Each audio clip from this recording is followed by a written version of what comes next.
Okay, picking up here. Determine the graph of the function.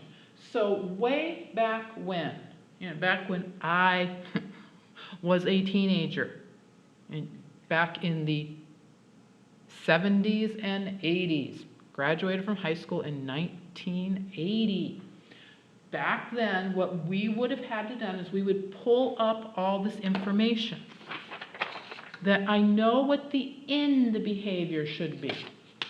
I also know the x-intercept, so I would start by putting that information down. That I have an x-intercept of 0, an x-intercept of -2, and an x-intercept of +2. And I also know that at -2 and at +2, it's going to cross, and at 0, it's going to touch and turn. Then I also know the y-intercept. So the things that I know those x-intercepts, and I know the end behavior that falls left and falls right. So I'll just kind of put little things right there. That I know it falls left and falls right. Now back in my day, we would also made a little t-chart and got some more points. But what we're going to do in this time frame is we're going to take out the calculator, we're going to put the function in there, and we're going to have the calculator help us. And so negative x to the 4th plus 4x squared. Put it in there, and hopefully the standard window will work. And there we get a graph, and the hope is that all the information that I calculated by hand will work on that, will work with what we're doing here. And I should write down here, I'll write down here very quickly that the cross is there and cross is there too. That's what we found for the multiplicity, and I should have written that down there. And it was touch and turn there. And notice I can put that on here. And so my graph does this sort of thing.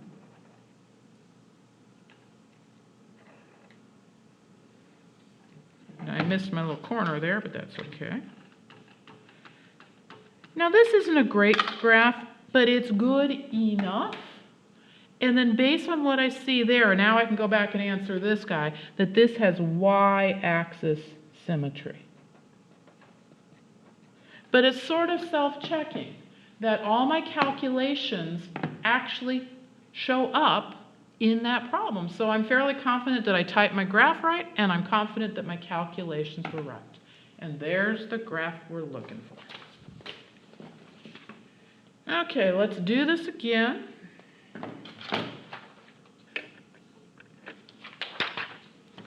New function.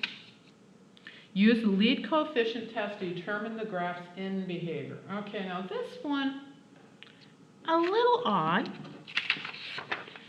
Imagine if you multiplied this out. We got to find the degree here, because lead coefficient test needs the degree. And so to get the degree easily, it needs to be all multiplied out.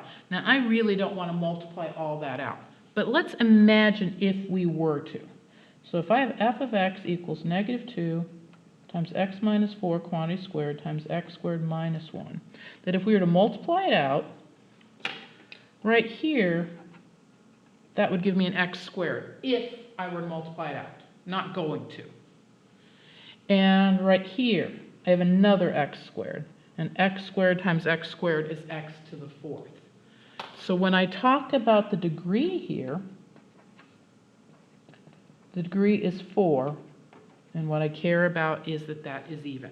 So I didn't need to multiply the whole thing out to get the degree. I just had to figure out how many x's there, what was the biggest number of x's I was going to get. The highest number of x's, or what I was going to get out of the x minus 4 quantity squared, highest number of x's, not particularly good. But if I multiplied this out, I'd get an x squared there. That'd be my highest term, in that factor right there.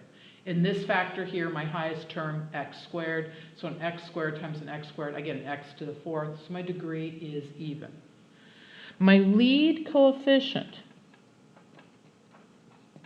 And again, envision multiplying this out. So here, if I were to multiply this out, there'd be an x squared. Here, there's an x squared. And then there is still, and I'll give myself a little more space here, there's still a negative 2 out in front. And so my whole first term is going to be negative 2x to the fourth. I don't need to multiply the whole thing out. I just need to figure out if I were to multiply it out, what would be that first term. And it would be negative 2x to the fourth.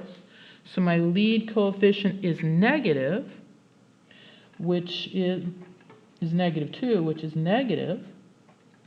And so that's like y equal negative x squared, which is like that. So falls left, falls right. X-intercepts. Set this puppy equal to 0 and solve. There's just a tiny bit more factoring I can do here.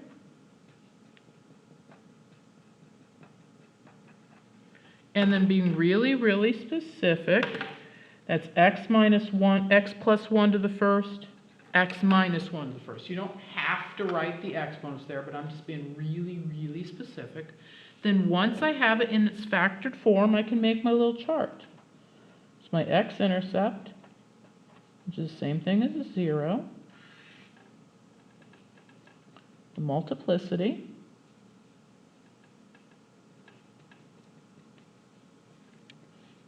and then whether it crosses or touch and turn. So I can just read these things off, taking the opposite. X minus 4 is giving me an x-intercept or a 0 of 4. There's the multiplicity, which is 2, which is an even number. Even numbers, touch, turn. Go there, read off the opposite, negative 1. My multiplicity is 1, which happens to be odd. Odd multiplicities cross the x-axis. And then one more time, read off the opposite, 1. Multiplicity from the exponent, 1. That's odd, so it crosses. Find the y-intercept.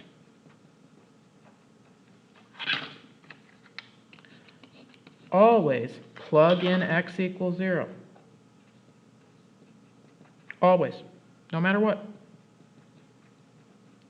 And so I'm at negative 2 times 0 minus 4 quantity squared, 0 squared minus 1.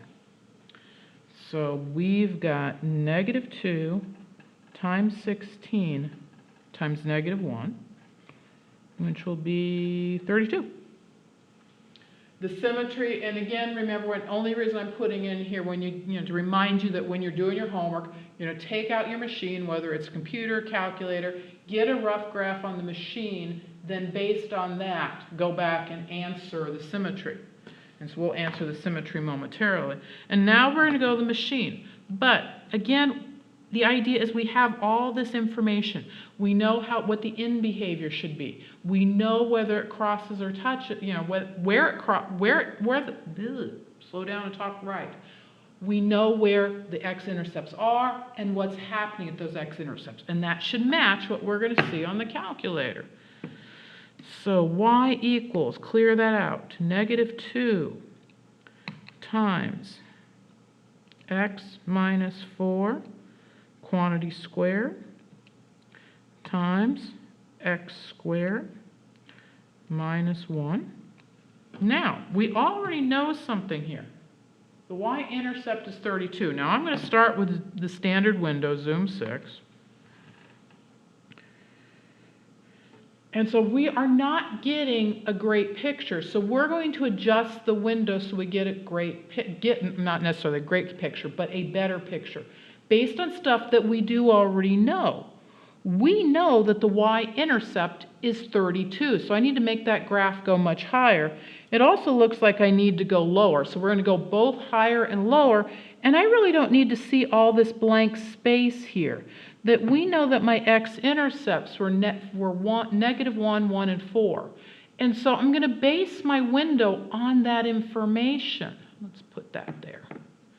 And so window, my x-intercept's still listed right there, -1, 1, and 4.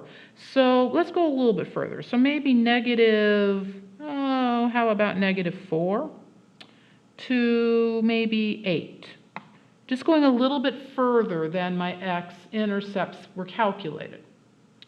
Now, the graph that we had certainly didn't go low enough, but we don't have any good information about how low should we go.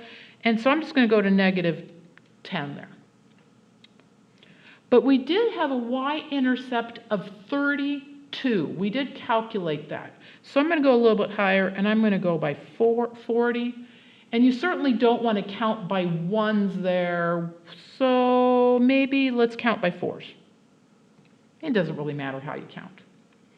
And then press graph.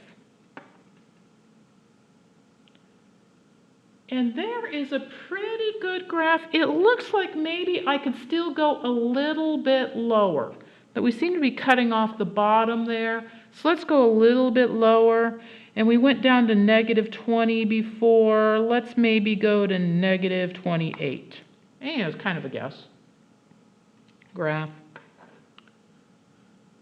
And there's a very pretty graph. And it does what we said. The in behavior goes down on both ends. At 4, we'll put that over here so we can see it. At -1, it's crossing. At 1, it's crossing. And at 4, touches and turns. So it's all there. And then you just do your best thing to try to do a rough graph. No one's looking for amazing works of art there. So there's my -1, 1, and 4. And so it looks something like that. That's a good enough graph. And now that I see it, this guy has no symmetry. But part of the point here is, yes, we went with the calculator, but to get the really pretty picture, it was very helpful that I already had this information and I had that y-intercept. That was all good information to give the calculator to come up with a pretty picture. We've got one last problem to do, and we'll do that in the next video.